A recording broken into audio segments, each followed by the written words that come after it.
Hey guys, tonight we're heading into the sun-cracked deserts of 1931 Arizona, where a gas station, a rattlesnake, and a pocket knife set off one of the strangest double murder investigations the state had ever seen. You find yourself standing in the sleepy town of Dusty Hollow, just as the morning sun creeps over the horizon, painting everything in pale orange and brittle gold. The air is dry enough to chap your lips before breakfast, and tumbleweeds gossip across the dirt roads like they know something you don't. You're Clint Hargrove today, just a farmer trying to fill up your truck at the only gas station in 30 miles. Your boots crunch over the frostbitten ground as you make your way to the small payment booth. There's no sign of Franklin Bell, the owner. But that's not too odd. Maybe he's in the back, counting worms again or reheating yesterday's coffee. You tap the glass once, then again, no answer. So you do what any self-respecting early bird in overalls would do. You push the door open, ready to holler a cheerful insult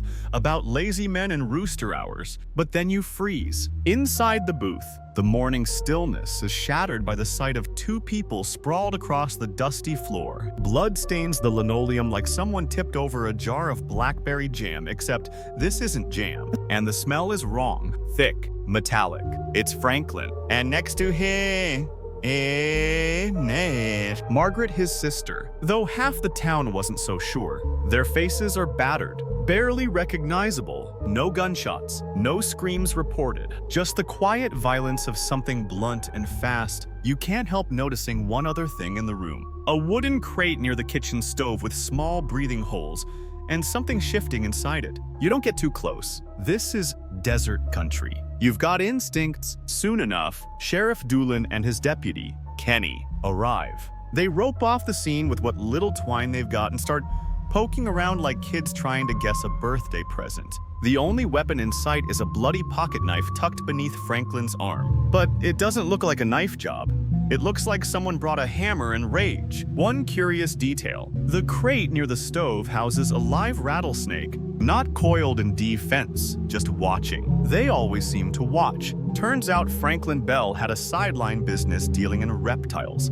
Snakes, lizards, the occasional taxidermied possum dressed like a miner, mostly for collectors, sometimes for local bootleggers who believed lizards kept the law away. Nobody thought it was strange anymore. Until now. The snake in the crate isn't just any local pit viper. This one's fresh, no desert dust on its scales, no bite marks from wild capture. It had been delivered recently, which raises an eyebrow or two, because Franklin hadn't accepted any new shipments all week. According to his ledger, that means someone hand-delivered it recently, maybe right before the murders. As the sun rises, the news spreads faster than a dust storm in July. 2 murders, a suspicious delivery, no money missing, no tire tracks, except Clint's, the cash register untouched. There's no sign of forced entry, and the booth itself, immaculate, save for the blood. Historians still argue whether 1930s law enforcement in rural America was more guesswork than science, but Dusty Hollow's sheriff does his best. He sends word to nearby towns for possible leads, digs through Franklin's personal files, and even interviews the rattlesnake. Okay, not really, but the snake does get rehomed. Fun fact: rattlesnakes in the 1930s were sometimes milked for venom and sold to pharmaceutical labs. You know, before OSHA existed, nothing adds up. No fingerprints on the knife. No defensive wounds on Franklin or Margaret. The only visible injury not caused by blunt force trauma is a fresh cut on Margaret's hand, possibly from the knife, possibly defensive, possibly staged. By evening, the townsfolk have gathered in tight circles outside the gas station like it's some kind of roadside theater. Whispers bounce from hat to hat. Was it a robbery? A jealous lover? A snake deal gone wrong? You stand by your truck, still shaken. There's something about the stillness in that booth, the clean surfaces, the perfect alignment of everything except 2 broken lives. It doesn't feel like a crime of desperation. It feels rehearsed. But who would kill 2 people over a crate of reptiles and leave behind cash, goods, and not even one dirty fingerprint? There's only one answer anyone can think of. Someone who knew the place. Someone who could come and go without suspicion. Someone already inside the strange, dusty circle that Franklin Bell called a business. As the moon rises over Dusty Hollow, casting a ghostly glow across the cracked roads and scrubby brush, you can't shake the image of the crate, how it sat there so calmly, like it had all the time in the world. Sometimes, the truth doesn't slither, it rattles. Quietly, from the corner. You don't really remember the first time you met Franklin Bell. He was just there as if the desert had coughed him up one day, handed him a wrench, and said, "Here, try not to die." He wasn't the warm kind, nor the talkative kind, but he knew how to fix a carburetor in under 5 minutes, and could skin a rattlesnake without blinking. That alone earned him a kind of reverent silence from the folks in Dusty Hollow. Franklin had arrived in town a few years back, towing a rusted trailer behind a Ford that barely ran. He didn't say much about where he came from, and nobody pushed. Back then, the rule in this part of Arizona was simple. If you didn't come here with a badge or a warrant, you were welcome to stay. You start piecing together Franklin's past, bit by bit. Turns out he once worked as a taxidermist for a traveling museum, a two-bit operation that shuffled through ghost towns and state fairs with jars of pickled things and monkeys dressed as Civil War generals. One day he quit, settled in Dusty Hollow, and bought the gas station. Locals thought he just wanted peace and quiet. What they didn't realize was that Franklin had a thing for oddities. The gas station wasn't just for fuel, it doubled as a shop for desert curios. Think scorpions in resin, bleached animal skulls, and a suspicious number of preserved jackalopes. He sold them to tourists and collectors, but also by mail. If you were the sort of person who wanted a snakeskin belt or a tarantula in a cigar box, Franklin was your man. The more you listen to stories, the clearer the pattern becomes. Franklin had clients all over the Southwest, rich city folks, museum collectors, even a Hollywood guy once who allegedly wanted a live-looking lizard for a crime movie. Nobody knows if the film ever got made. Historians still argue whether the early 20th century reptile trade was a legitimate business, or just a barely disguised smuggling network. But in Franklin's case, it was probably both. The man had a license for the animals' wells. A license, but also a habit of selling things he probably shouldn't. Like that time he offered a Gila monster to a traveling preacher. And then there was Margaret. She arrived one spring in 1929, claiming to be Franklin's sister. She didn't look like him, didn't sound like him either. She had this soft East Coast lilt, like she'd grown up near libraries. She wore simple skirts and thick reading glasses, but had this quiet steel in her eyes. When customers argued over price, Margaret would simply fold her arms and stare. Eventually, they'd blink first. You remember how the town started whispering, "She ain't his sister." Folks would say under their breath at the diner, maybe a girlfriend, maybe a wife, or worse, maybe she's just smarter than he is. No one ever found proof of their relationship, and the Bells didn't offer any. When asked, Franklin would grunt and change the subject to coyote traps. But what was clear, Margaret managed the business side. She handled the money, filed the shipments, and wrote detailed inventory notes in her impeccable looping script. She also took a shine to local kids, giving them tiny fossils and polished stones in exchange for errands. One even said she taught him how to say rattlesnake in Latin. Spoiler, it's Crotalus. You're welcome. If Franklin was the desert, Margaret was the dusty library on the edge of it. Quiet, a little odd, and always watching, which made her death even more unsettling. Franklin might have made enemies. That came with the territory. But Margaret, nobody in town had a bad word to say about her. Even old man Devlin, who hated just about everyone, once said, "That Margaret, she's got her head on straighter than most school teachers." High praise from a man who once punched a weatherman for being too confident. So why kill her? That's the question Sheriff Doolin keeps circling. If this was a robbery gone wrong, it was a strange one. If it was revenge, it was poorly executed. If it was personal, well, that's when things start getting murky. You think about Franklin's habits, his meticulous record-keeping, the way he cleaned tools right after using them, even if it was just to tighten a bolt. This was a man who noticed everything. Yet whoever killed him had managed to sneak in close enough to raise a hammer without being noticed. That kind of access only comes from trust. Maybe it was someone they knew. Maybe it was someone they trusted. Or maybe it was someone who didn't mind lying through snake-bitten teeth. As you look back on those quiet months before the murder, one thing stands out. Franklin had recently refused a large trade. A known reptile trapper, Jed Gator Mullins, had offered him a crate of venomous snakes in exchange for 3 rare scorpions and a stuffed armadillo with a sheriff's badge. Franklin declined. You heard the conversation. Jed didn't take it well. He stormed off, muttering something about people not knowing value when it bit him on the toe. That was 2 weeks before the killings. And guess what?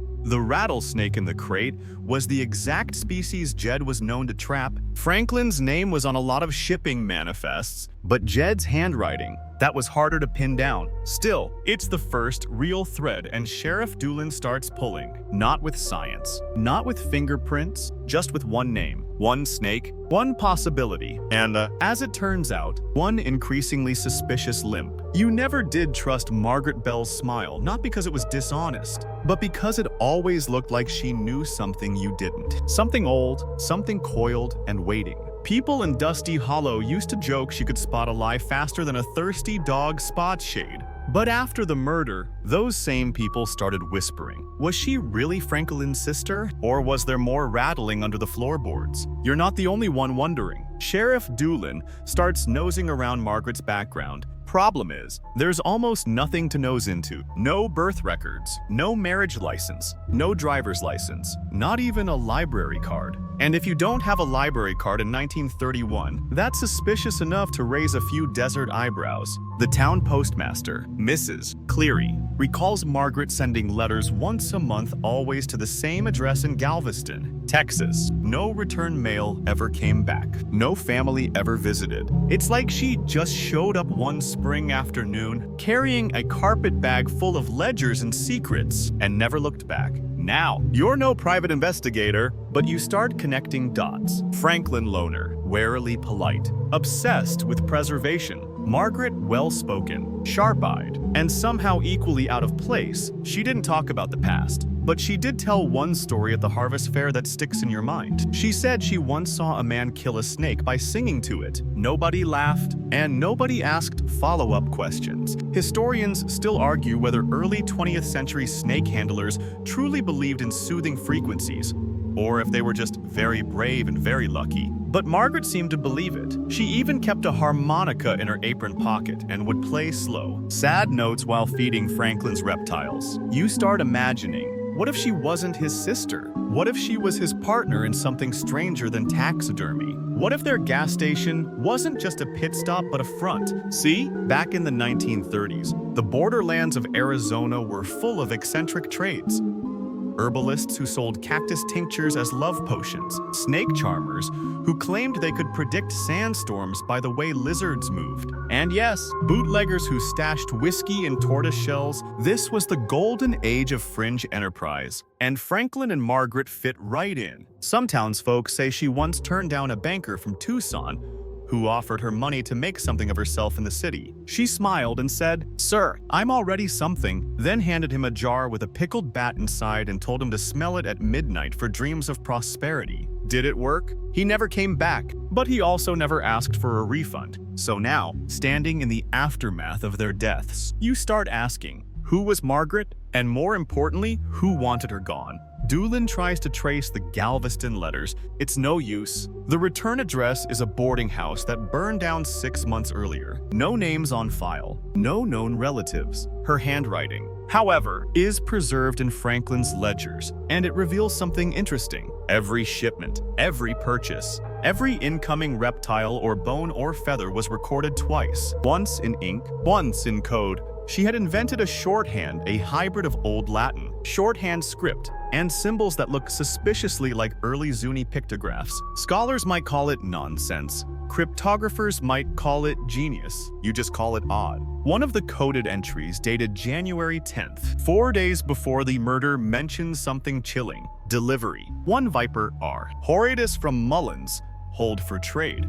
Beware heat. Now. Horridus isn't a rattlesnake native to that region. It's a timber rattler, rare for Arizona and unusually aggressive. Which begs the question, what was Jed Mullins doing sending rare snakes to Franklin? And why was Margaret of all people worried about heat? This is where things start to unravel. Jed Gator Mullins, reptile trapper and occasional liar, had a history with the Bells. He'd sold them snakes before, lizards too, but those were small trades, quiet ones, nothing fancy. This crate was different, fresh straw, clean wood, and a lock with an unusual brass hinge. One that matched the tool set Jed kept in his truck. You remember once hearing Margaret talk to a local child about snakes? She said, "They don't bite because they hate you. They bite because they recognize chaos." Maybe that's what this was. Chaos. Recognized, invited, then mishandled. By now, the sheriff's suspicion is shifting, not toward strangers, but toward people with dust on their boots and names in Franklin's ledger. And as the pieces click together, you feel it. The story isn't just about what happened that night. It's about everything the town chose not to see in the months leading up to it. Margaret's ghost trail, her unread letters, her coded books, her sidelong glances at Jed when he passed through town, suddenly seems louder than her voice ever was. It's like she left breadcrumbs no one bothered to follow. But Jed did, and maybe that's why she ended up dead. You're sitting on a broken bench outside the gas station, while Sheriff Doolin and his deputy continue working the scene.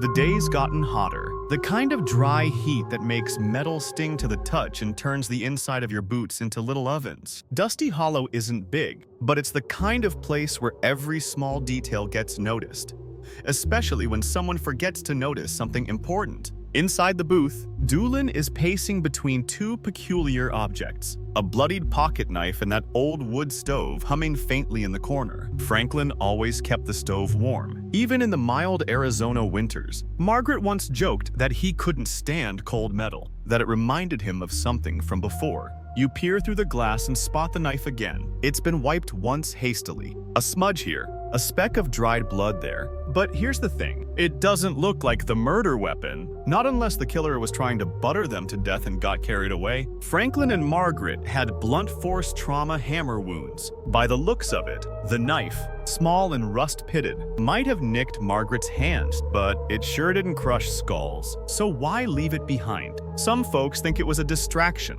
Others wonder if the killer panicked, or maybe it was a calling card. There's a rumor about a traveling thief from Nevada who always left a pocket knife at the scene, like a twisted signature, but he was reportedly jailed 2 years ago. Still, Dusty Hollow thrives on ghost stories and loose facts, so people talk. The stove, meanwhile, hums on. That's when Deputy Kenny notices something strange, the crate with the rattlesnake.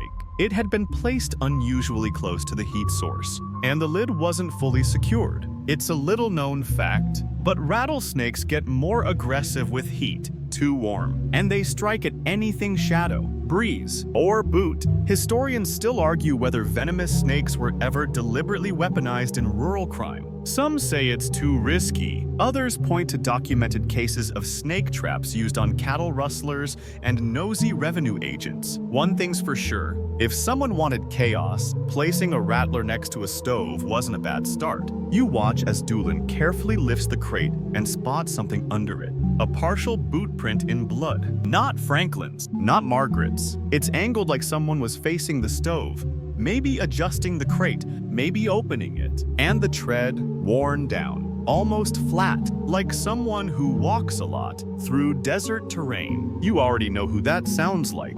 But for now, Doolin doesn't make assumptions. He sends Kenny out to check boot sizes around town, old-fashioned police work measurements, interviews, a notebook with coffee stains, and no patients. There's no lab, no fingerprint kit, no fancy radio communication, just guesswork and gut feelings. That night, you head home with your head still spinning. But before you go to sleep, you remember something Margaret once said at the diner when a customer asked how she could live out in the middle of nowhere. The desert doesn't hide things, she said. It just forgets where it put them. The next morning, the sheriff has 3 new puzzle pieces. First, the knife belonged to Franklin. Sheriff Doolin finds its twin in a drawer labeled for snakes only. They were part of a pair used to extract venom. But Franklin hadn't used those knives in over a year, preferring a newer model from Tucson. Second, Margaret's coded ledger includes a line dated January 13th, the night before the murders. It reads, "Crate from Mullins arrived. Smelled like whiskey. Unstable." That raises eyebrows. Why would a crate smell like whiskey? Franklin didn't drink, but Jed did. He was known to slosh when he walked, always carrying a dented flask like it owed him something. And third, a man in town. Ray Donovan, the bootlegger with a mouth that moved faster than his brain, claims he saw someone matching Jed's build limping away from the station just after sunrise on the 14th. Ray had come by to offer Franklin a deal on kerosene barrels. The door was ajar, Ray says. Didn't think nothing of it. Sheriff Doolin files it all in that memory palace of his. Doesn't say much, but he does start a new list. On it, just two names, Jed Mullins and Ruby Lang. Ruby's name hadn't come up much before, but that's about to change. You stand by the gas station again, staring at the empty booth. The place feels abandoned now, ghost-like, like it's holding its breath. And you start to wonder, if Franklin and Margaret kept such meticulous notes, what else did they write down? What else is hidden in plain sight, waiting for someone to read it the right way? Later that evening, Doolin returns to the scene with a strange idea. He sits by the stove, crate now empty, and flips through Margaret's last inventory book backward. He finds a slip of paper folded into the spine. One line, handwritten in her usual tight script. If Jed returns without Ruby, ask why. Now the story shifts again. The murder might not have been about money,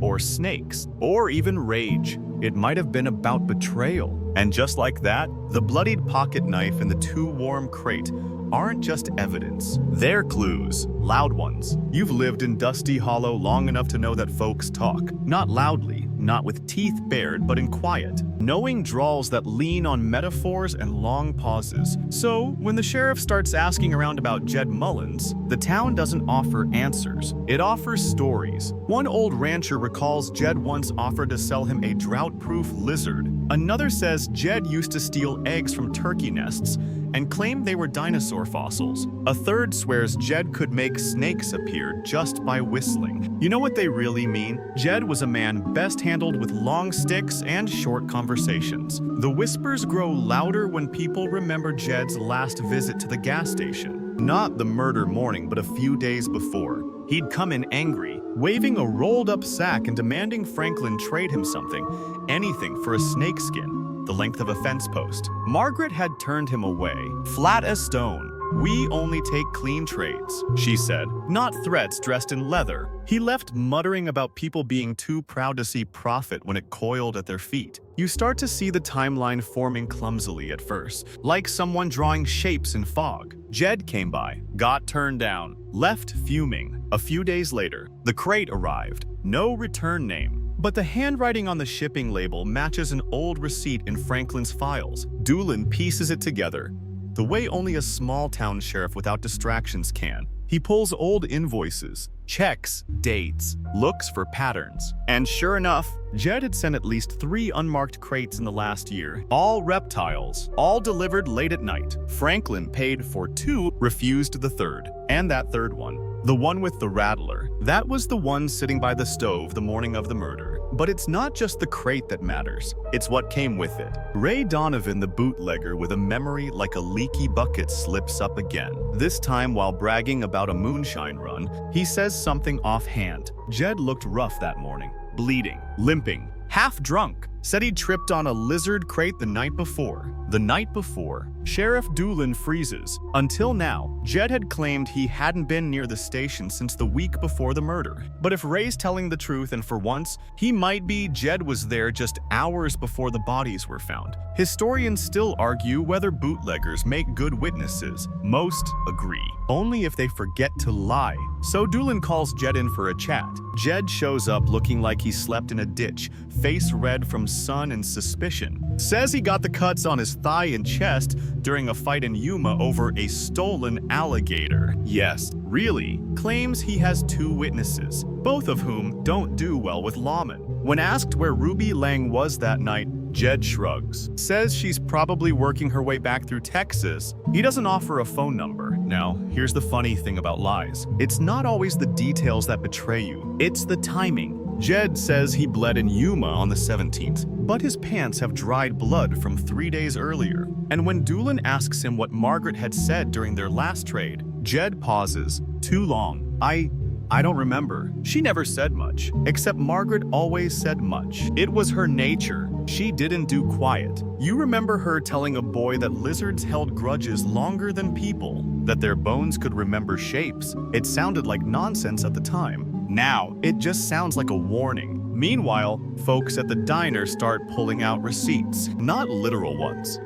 This isn't a big city, but memory receipts, like how Ruby had shouted at Franklin 2 months ago for shorting them on a lizard sale, or how Eli Barnes Jed's quiet third wheel had come by alone once, looking skittish and guilty, mumbling something about owing Margaret an apology. None of these are crimes, but all of them echo in a town where gossip travels faster than truth. And finally, there's the question of the hammer, still missing, still unaccounted for. But Sheriff Doolin starts asking around hardware stores anyway. One dusty shopkeeper thinks Jed might have bought a claw hammer a week prior, paid in coins. Didn't want a bag, left with a grin that made the nails curl in fear. You walk past the crime scene that night. The booth's been cleaned out, the body's long buried, but the crate still lingers in your mind. The snake it carried, the way it watched, the strange calm of the place, like it had been waiting for violence all along. Some say Franklin and Margaret were cursed too curious, too odd for their own good.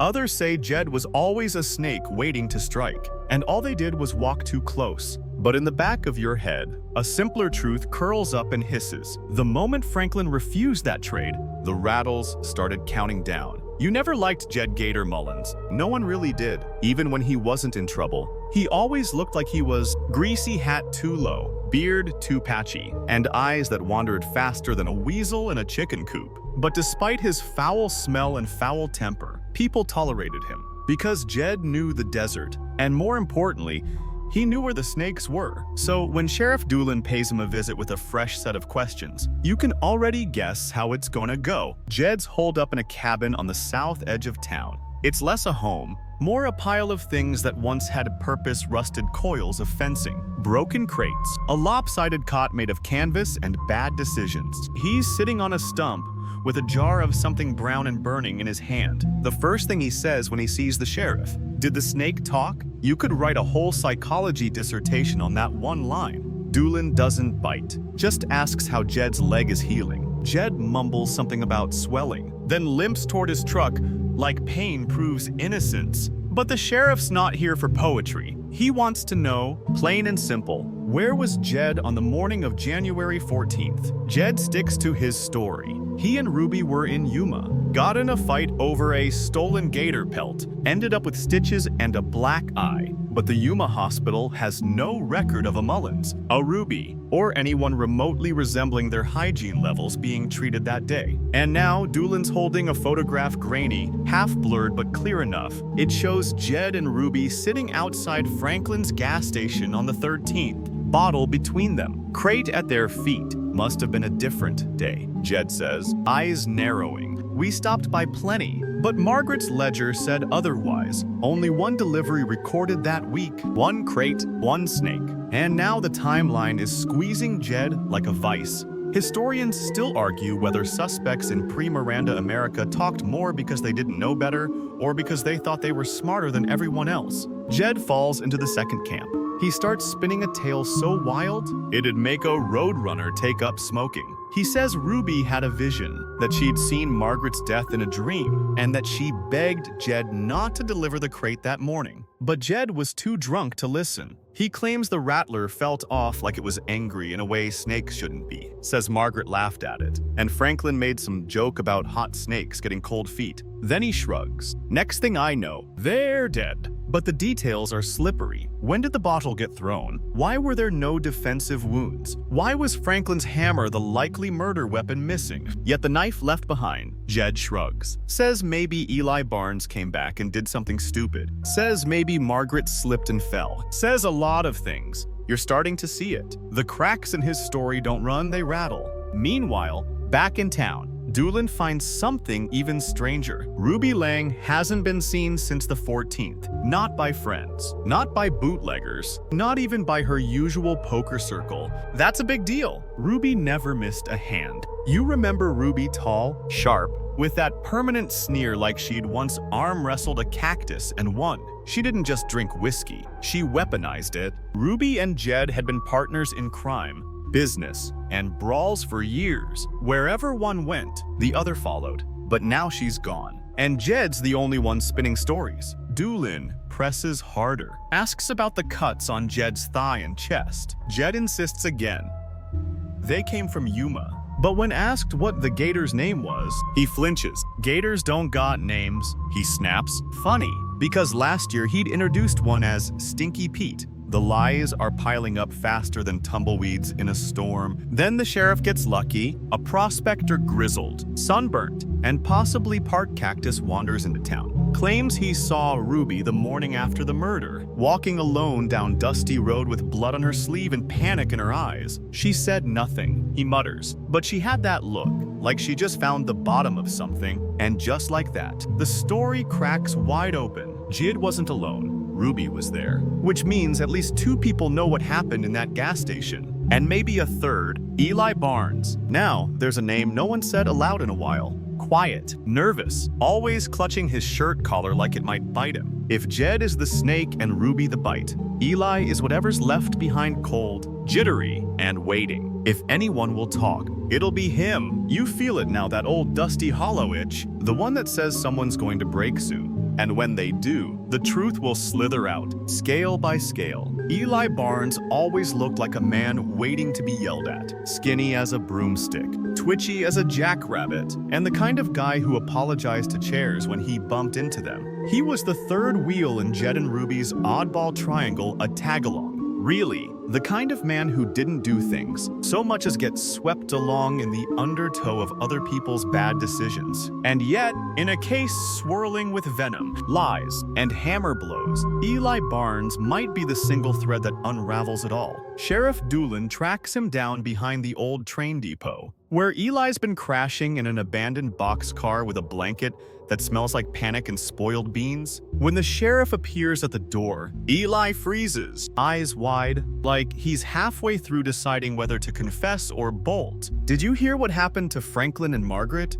Doolin asks gently. Eli blinks once. "You mean officially?" Not exactly the answer of an innocent man. You're sitting across the dusty yard now, pretending to repair a busted axle just to stay close. You can barely hear the words, but you can feel the tension, like a thundercloud trying not to notice the lightning it's holding. Doolin doesn't press at first. He asks about the night of the 13th. Eli stammers, says they were passing through, had a bottle, maybe 2, thought Franklin might trade them a tank of gas for a snakeskin or 2. Did he? Doolin asks. Eli hesitates. No, he didn't want to. Margaret was there. She said it wasn't clean. That phrase again. Then, what happened? Doolin asks. Eli stares at his shoes, hands clenching. He mumbles something too soft to hear. The sheriff waits. Eventually, Eli sighs, shoulders folding in on themselves like paper in the rain. And then, like water finding a crack, the truth starts to leak out.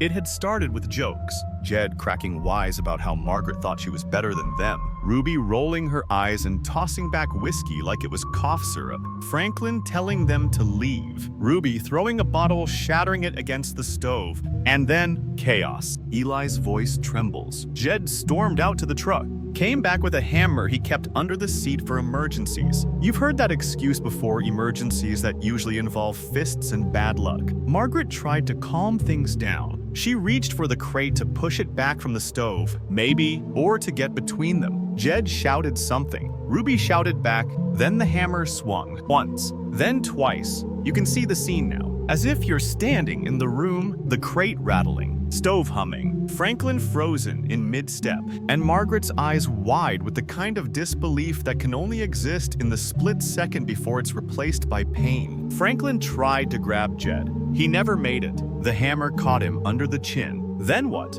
Doolin asks. Eli wipes his nose on his sleeve. They panicked. Ruby grabbed the cash box. Jed wiped everything down. I told them we should leave it. that it looked wrong, that we should just go. But Ruby said we had to make it look like a robbery. They dumped the hammer down an old well behind the gas station. Jed cut himself on the crate, trying to pick it up. I don't think he noticed how deep. Why didn't you come forward? Doolin asks. And here's where Eli cracks. Because I didn't stop it. He whispers, I just stood there. Historians still argue whether passive witnesses are complicit or simply paralyzed by fear. Eli. He's not sure which one he is, but what he is sure of now is this. He's tired of carrying it. Tired of pretending it was just a bad night. Tired of pretending Margaret's last words weren't echoing in his head like a scratched phonograph record. She said, you brought it here.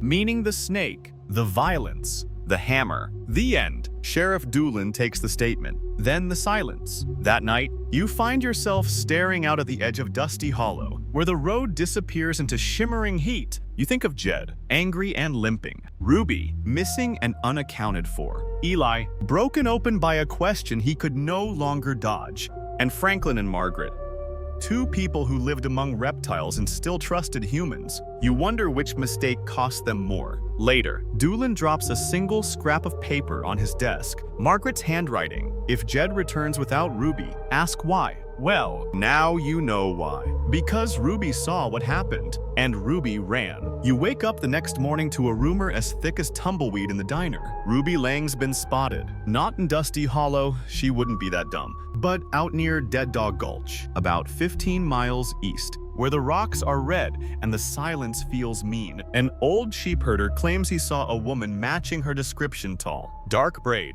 denim coat drinking from his rain barrel, and limping like she owed her knee an apology. Sheriff Doolin loads up his truck before noon. He doesn't say much, just sharpens a pencil, pockets a notepad, and checks his revolver like he's done this before, which he has plenty of times, just not with Ruby Lang. Now Ruby, as you recall, isn't the type to flee quietly. She's the kind who curses under her breath while climbing a barbed wire fence, who drinks too fast, laughs too loud, and once threw a rattlesnake at a man during an argument about canned peaches. So if she's running, she's either desperate or scared. You tag along in your own truck, keeping back far enough not to spook her, not that she'd recognize you anyway. Ruby had a way of only remembering faces she didn't like. The sun is cruel that day, and Dead Dog Gulch looks like the kind of place that forgets you the second you leave. Cactus, dust, stones shaped like regrets. You find Ruby just past a dry creek bed, sitting under the twisted shadow of a mesquite tree, smoking a cigarette like it's the last tether holding her together. Doolin steps out first. She doesn't run, just stares. Well, she says, took you long enough.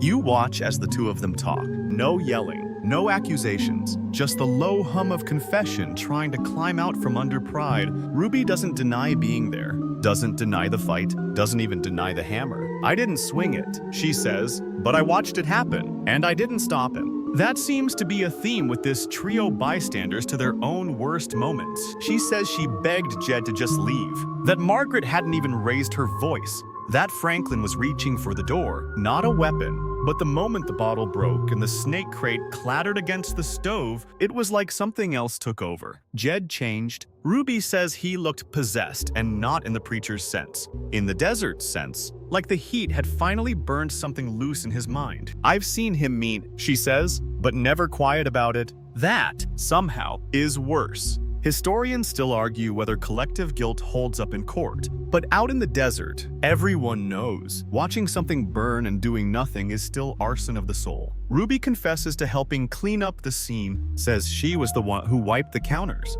took the cash, too not for greed, but because a clean drawer looks wrong in a robbery, she admits they panicked, tried to make it messy, didn't realize the pocket knife they left behind was Franklin's own. And the hammer. Jed tossed it in the well. She says, you'll need a long rope. Doolin nods. Not because he's surprised, but because now, finally, it's all lining up. You can feel it too. The missing timeline. The snake near the stove. The limp. The cut. The lies that unraveled like bad yarn. All of it woven together now by Ruby's ragged voice under that lonely mesquite tree. Ruby doesn't ask for mercy, doesn't cry, just finishes her cigarette and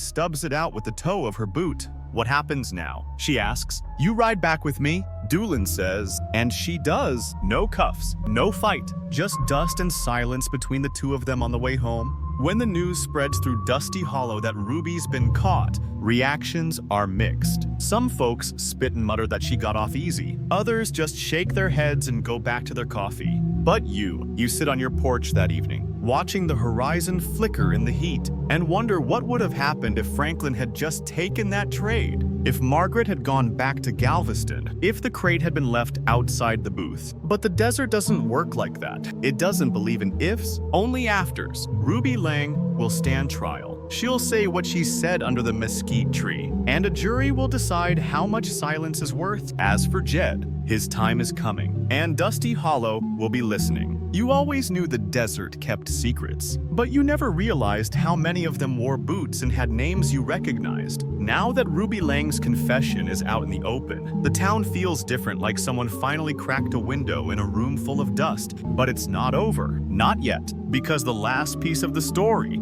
the one with blood on his boot and a hammer in his truck, is still walking free. Jed Gator Mullins. Sheriff Doolin wastes no time. With Ruby in custody and Eli practically chewing his fingernails off and holding, Doolin drives straight back to Jed's shack on the south edge of town. This time, he brings backup. Jed's outside when they pull up, squatting by a fire pit, sharpening a knife that's definitely not for vegetables. He doesn't run. He's not the running type. He just looks up, squints, and says, "She snitched. You know she did." Doolin replies. There's a pause, long and dry and quiet enough to hear a fly rubbing its legs. Then Jed smiles, not kindly. "Well, I suppose that means y'all want the hammer." That wasn't the expected response. He stands, dusts off his pants, and saunters toward his truck like this is all part of some choreographed routine. Opens the rusted tailgate, reaches behind a stack of crates, and pulls out a length of rope already tied to a rusted bucket hook. "The well's deep," he says, "and I ain't got the patience." You're there, watching from a safe distance, pretending to check your tire pressure. Doolin raises an eyebrow but takes the rope. They head to the old well behind Franklin's gas station, the one Ruby mentioned. It's barely more than a circle of stone with a rotted plank laid across the top. They drop the rope in. Clink, splash. Then, a dull tap as the hook catches something heavy. 10 minutes later, they haul it up. A hammer, wrapped in oily rags. Blood. Hair. One dented edge. Jed lights a cigarette and doesn't flinch. "I ain't proud," he mutters. "But I ain't lying neither." So he tells his version. You're not sure if it's truth or performance. Probably both. Jed was always a performer.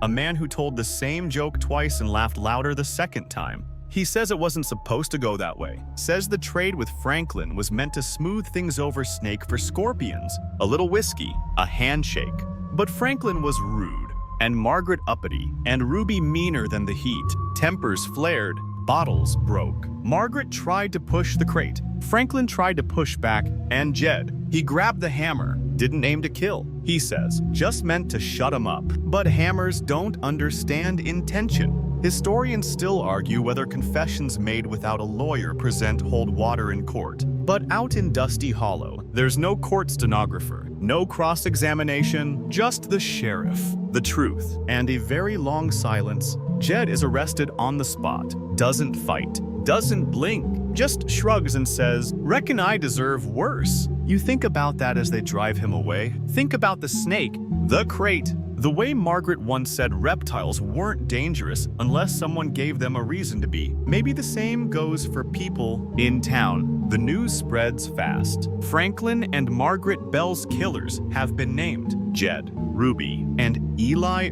all of them complicit. The town exhales, but not all the way. There's still the bitterness, the grief, the feeling that something good and odd and quiet was stolen, not just ended. The gas station shuts down. Permanently. Someone boards up the windows. The crate is gone. The stove is cold. But the memory of that morning, that sun-stained floor, and the rattling hush lingers. You hear it every time the wind kicks up near the booth. Every time the town's silence gets just a little too sharp. Jed gets life. So does Ruby. Eli, maybe out of pity, gets 25 years and the promise of parole. His sentence is lighter, but he carries something heavier, the memory of standing still when it mattered most. And you're left with the strange piece of resolution, but also the knowledge that it wasn't fingerprints, forensics, or scientific genius that solved the case. It was a misplaced date, a bloodied rope, and the kind of quiet detail that only speaks if someone's listening. Eli Barnes doesn't cry when the sentence comes down. He just nods, lowers his head, and accepts the 25 years like it's a desert wind, inevitable, bone dry, and guaranteed to sting. You're sitting on the courthouse steps that afternoon, chewing a piece of jerky that's tougher than shoe leather, watching the crowd thin out. Nobody cheers, nobody claps. This isn't that kind of justice. It's quieter. It lands like dust after a windstorm, unremarkable at first, until you realize how much it covers. Inside, the courtroom smells like paper and regret. The judge looks tired. The jury looks guilty. Even the bailiff rubs his temples like he just watched a dog get kicked. Eli never once denies the events of that morning. He just keeps repeating one thing during the trial. I should have stopped him. I should have pulled her back. And that's what sticks, because despite all the messy evidence, the pocket knife, the broken crate, the hammer in the well confession, what really sways the jury is Eli's heartbreak, not crocodile tears. Just a man who looks like he hasn't slept in months because he keeps seeing the same 10 seconds over and over again. Margaret falling, Franklin reaching, Jed shouting, Ruby backing toward the door with a face full of fear and fury. Eli paints it like a sad little theater production that no one wanted to be in. But everyone ended up cast anyway, even the prosecutor. A dusty fellow from Flagstaff, with mustard on his tie, admits afterward, if that boy had just walked out, he might have walked free. But Dusty Hollow doesn't forget. Eli Barnes will serve his sentence in Tucson State Prison. A small cell, a smaller window, but maybe that's enough. Maybe a life spent reliving 10 seconds is punishment no judge could match. You remember Margaret once telling a kid at the diner that time is just a snake eating its own tail? It never ends, she said. It just curls back. Now, here you are, curled right back to where it all started. A gas station, a crate, a choice. After Eli's trial wraps up, Sheriff Doolin gives a small press statement outside the courthouse. Nothing fancy, just facts. All three have been sentenced. The evidence spoke, we listened. But you know the truth. The evidence whispered. It was the little things that brought the case down. A boot print beside a stove. A slip of the tongue from a bootlegger. A delivery date that didn't line up. A woman who played a harmonica for snakes and left behind a coded ledger like a breadcrumb trail. Historians still argue whether any of it would have held up in a big city court. But out here, in a town where people still barter with honey and mule parts, it was enough. Later that week, Ruby and Jed get transferred under heavy guard to Florence Prison. Different wings. No contact. Sheriff Doolin makes sure of that. Ruby goes quietly. Jed, not so much. He shouts as they load him into the paddy wagon. I did what I had to. He mocked me. Called my snake a limp string with a bad attitude. What was I supposed to do? That line makes the local paper right under the headline. Gator Mullins snaps. Dusty Hollow laughs, just once, then goes back to silence. You drop by the old gas station the next morning. The boards are still up, but someone's laid a bouquet of desert wildflowers by the door. No note, just a simple gesture. And when you step around back, you spot the well, now sealed with a stone lid and a sheriff's warning burned into the surface. The truth is heavier than it looks. You stay there for a while, hands in your pockets, listening to the wind rustle through the mesquite, thinking about how the case didn't just reveal a crime, it revealed people, their flaws, their guilt, their breaking points. And it showed you something else too. That sometimes justice doesn't wear a badge or swing a gavel. Sometimes it limps, sometimes it cries, and sometimes it just watches from the shadows until someone's ready to speak. Ray Donovan isn't what you'd call a reliable narrator. Most days, the man can't remember what he had for breakfast or whether he had breakfast at all. But in this story, he's the accidental match that lit the whole thing up. You find him leaning against the side of his jalopy, boots kicked up on the bumper. As the news of the verdicts rolls through town, he's grinning like a man who finally picked the right horse in a 3-donkey race. Didn't think I'd be important, he says, sipping from a mason jar filled with something that smells like turpentine and regret. Guess that makes me a witness now. Huh. You nod, cautiously. Ray's always been half in this world, half in another one, usually the one with dancing lizards and talking mailboxes. But even broken clocks point to the truth twice a day. Sheriff Doolin agrees, and it was Ray's slip-up. His casual mention of seeing Jed bleeding on the morning of January 14th that tipped the scales. Not science, not forensic wizardry, just a drunk man with loose lips and surprisingly sharp eyes. Historians still argue whether rural justice systems depended more on luck than law. In this case, the scale tipped with the weight of a misplaced phrase. You remember the moment well? Ray had wandered into the station, trying to trade 2 jars of moonshine for kerosene. Mentioned he'd seen Jed limping past the gas station before anyone even knew about the murder. That little oops cracked open a hole in Jed's alibi so wide you could drive a mule cart through it. Doolin jumped on it, checked the weather logs. Yes, there are such things in towns like Dusty Hollow. Confirmed that January 14th had been clear and bright, visibility nearly perfect. If Ray saw Jed, then Jed was lying. And if Jed was lying, the rest of his story unraveled like a poorly stitched boot. You stop by the sheriff's office later that day and find Doolin pinning a map to the wall. Red yarn, pushpins, timelines. It's not fancy, but it's thorough. One pin marks the gas station, another marks Jed's shack. A third marks Dead Dog Gulch. A thin line connects them all, like the path of a snake winding through dry grass. In the middle of it all, a tiny folded paper in Margaret Bell's handwriting, the one found in her ledger. If Jed returns without Ruby, ask why. It's funny how that one sentence did more than all the interviews, all the measurements, all the dusty boot prints combined. Because when Doolin asked, Jed couldn't answer, and that was the beginning of the end. You remember Ruby's face when she saw that note? She didn't flinch, she just nodded, like she'd been waiting for it to come up. Like she'd always known Margaret was sharper than the rest of them. She knew, Ruby had said, the moment we pulled up, not because of the snake, because of Jed. He was already coiled. Back at the gas station, someone started painting over the boarded windows. No one's sure what'll happen to the place. Some say it should be demolished. Others want to turn it into a memorial. One man even suggested turning it into a reptile education center, but that got shouted down in under 10 seconds. The crate that once held the rattlesnake, Sheriff Doolin sent it to a university in Tucson. Apparently, the snake was part of a now extinct subspecies, which means Franklin might have accidentally contributed to herpetology even in death. Now there's a twist. You sit on your porch that evening, drink in hand, thinking about all the strange dominoes that had to fall just right. A snake, a hammer, a code, a drunken bootlegger who couldn't keep his mouth shut, and you can't help but wonder how many crimes go unsolved because nobody said the wrong thing at the right time. Dusty Hollow is quiet now, maybe too quiet. The kind of quiet that comes after thunder. Folks walk slower, talk softer. The sheriff's badge shines a little heavier. And when someone asks, remember the bells, they don't mean the sound. They mean the people, the loss, the story, and the lesson that still clings to the air like heat off asphalt. Sometimes, it's not the loudest noise that cracks a case. It's the rattle you almost missed. The trial is held during one of those blistering stretches of Arizona heat where even the flies are too tired to buzz. Dusty Hollow doesn't have a real courthouse, so the schoolhouse is commandeered. The blackboard gets wiped clean. The teacher's desk becomes a witness stand, and the children's drawings of sunflowers and cowboys smile down over some of the ugliest truths the town's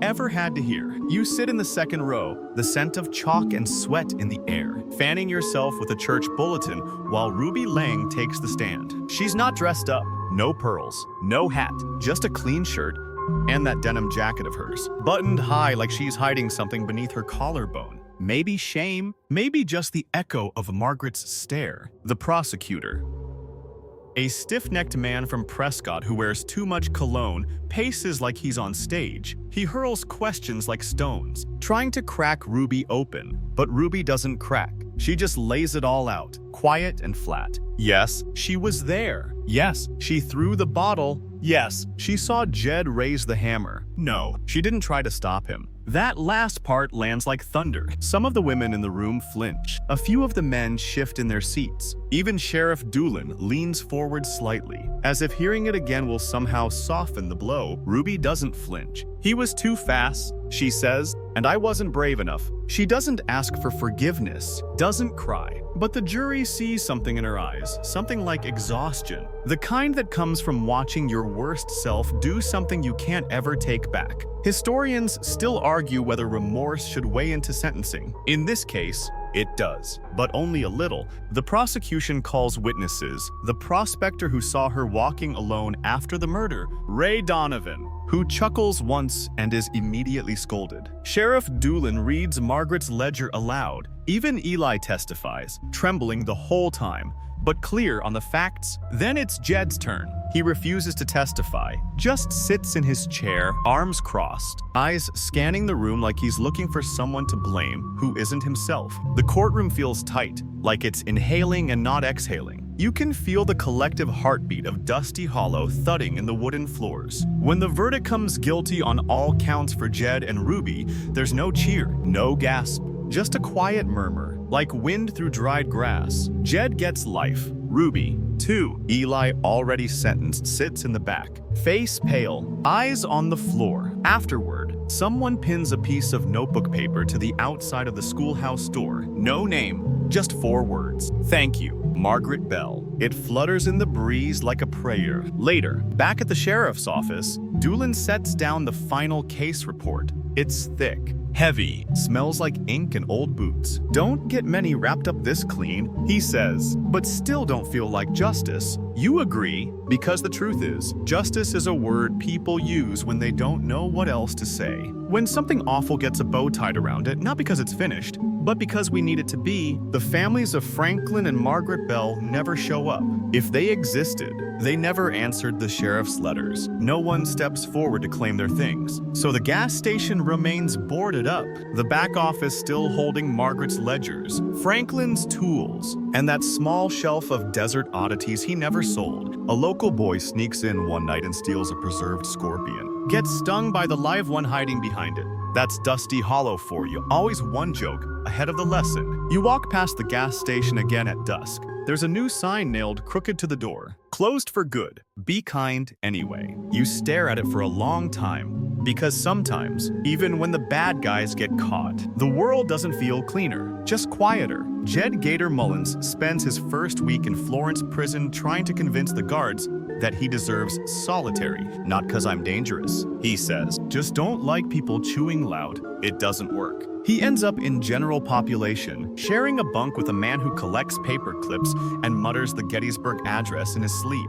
You hear this from the back of the general store, where the clerk reads aloud from a cousin's letter like it's scripture. Dusty Hollow doesn't have a newspaper, but it has gossip fast, detailed, and painfully accurate. Ruby Lang, meanwhile, is in the women's wing, sewing laundry tags and not speaking to anyone unless asked. The prison chaplain says she never looks up during Sunday sermons, just keeps her eyes on her hands, like they're the only part of her left that doesn't lie. And Eli, he's quieter still. Word is, he spends most of his time in the prison library, asked for books on snakes, not to handle them, just to understand. You pass the gas station again and find someone's painted over the sign that said, closed for good. Now it just reads, let them rest. No one claims credit, but everyone in town agrees it was the right thing. The sheriff, for his part, doesn't take a vacation. Doolin just goes back to work, fixing traffic signs, breaking up squabbles at the feed store, occasionally checking in on the evidence locker where Margaret's last notebook is kept still coded. Still half unread, some say it contains recipes. Others think she was writing a book on desert myths. Historians still argue whether Margaret Bell was more archivist or alchemist. You suspect she was both. At night,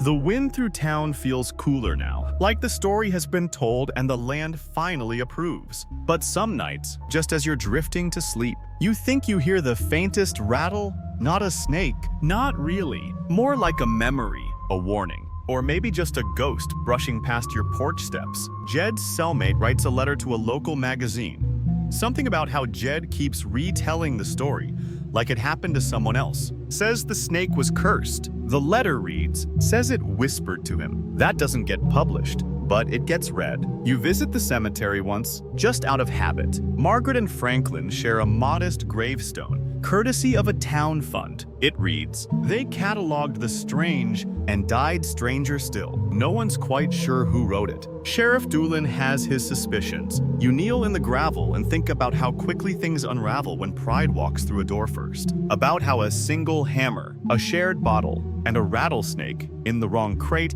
can change the story of an entire town. Dusty Hollow isn't haunted now, not exactly, but it remembers every creaking porch, every fading storefront, every alleyway where the wind gathers like it's eavesdropping. People stop telling jokes about Jed. They stop calling Ruby the mean one. They stop pretending Margaret was Franklin's sister. Now, when the bells are mentioned, it's usually with a quiet nod, and always with that strange, respectful pause. As for Sheriff Doolin, he's not a legend. He doesn't get medals, just a bit more quiet when he walks into the diner. A few more free coffees. And once, someone leaves a small gold snake brooch on his desk with a note that says, for catching what couldn't be seen. He keeps it in a drawer, never wears it. But you notice he checks on it sometimes, like he's afraid it might slither away.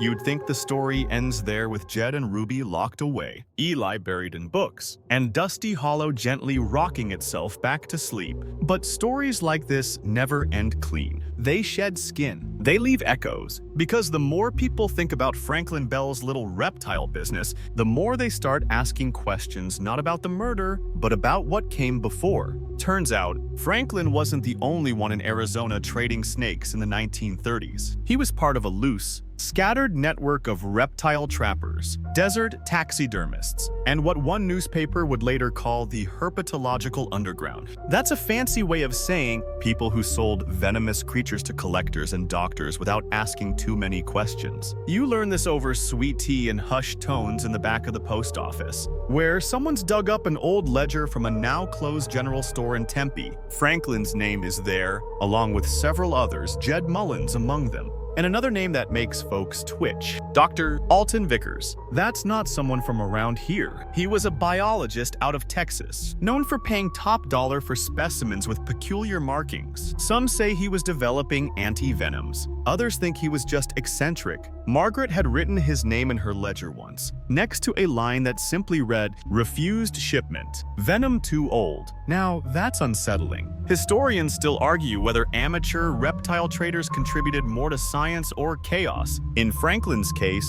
maybe both. It is rumored he once mailed a venomous coral snake to a buyer in Pennsylvania, packed in a tobacco tin. No note, just a receipt marked, handle carefully. The crate from the murder scene. It was built better than anything Jed ever used. Reinforced corners, metal mesh lining, a brass latch with a lock, something a biologist might use, not a trapper. Which begs the question, was Jed really the one who built that crate?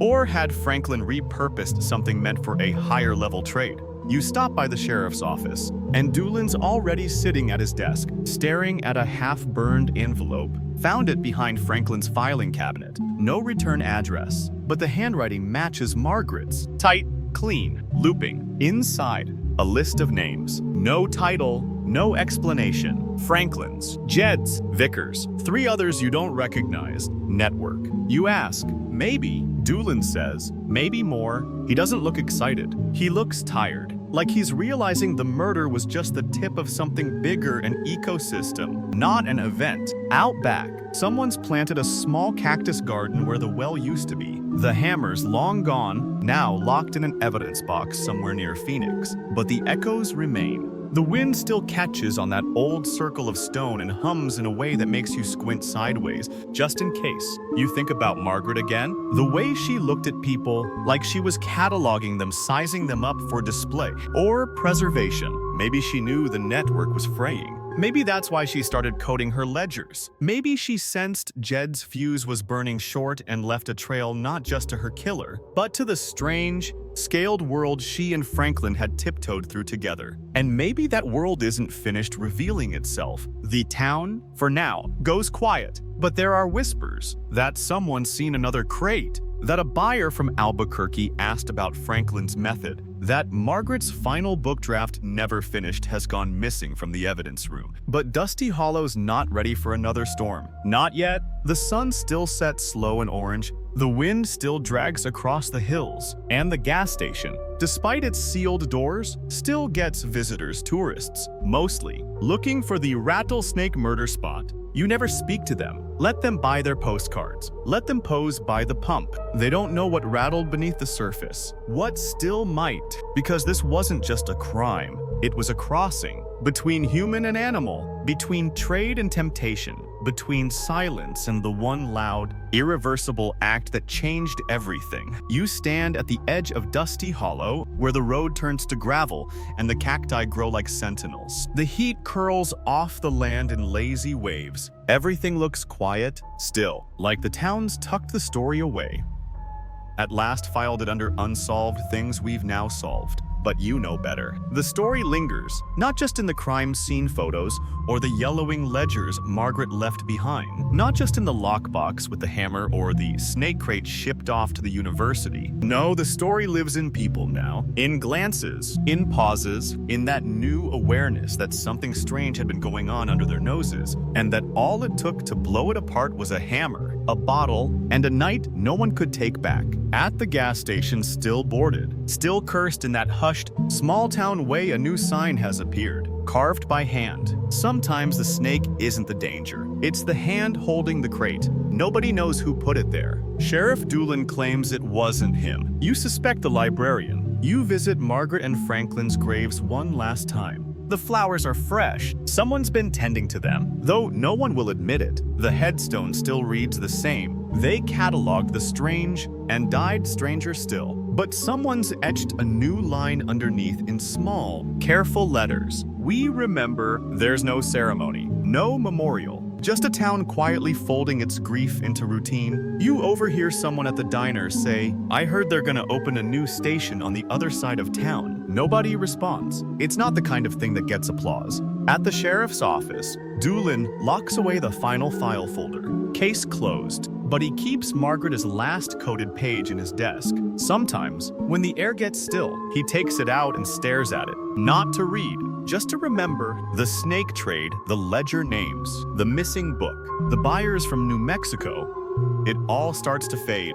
People stop asking questions, not because they're answered, but because the town's had its fill of darkness for a while. Justice, it seems, doesn't clean the slate. It just draws a line under the last chapter. And you take the long road out one day, past the old watering hole and the cracked billboard for Dr. Benson's Miracle Tonic. The wind kicks up, dry and thin, and something in it rattles.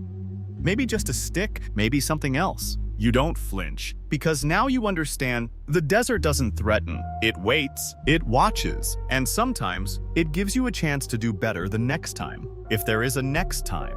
You let the wind roll over you, let the heat remind you that stories like this don't end, they cool. Like iron pulled from the fire. Still dangerous, still shaped by violence. But quiet now. For the first time in months, Dusty Hollow sleeps. And you finally do too? Now, let the story settle into the background like footprints fading under the desert wind. You don't need to chase the details anymore. The hammer, the crate, the heat. Those are just echoes now, fading like evening light across cracked earth. Breathe slow. Let your jaw unclench. Let your eyes soften as the world around you grows quieter. Picture the road through Dusty Hollow under moonlight's silver sand. Still air, and nothing but the sound of your own breath. The town's tucked in now. No lights in the diner. No engines running. Even the snakes are asleep. Even the wind has grown gentle.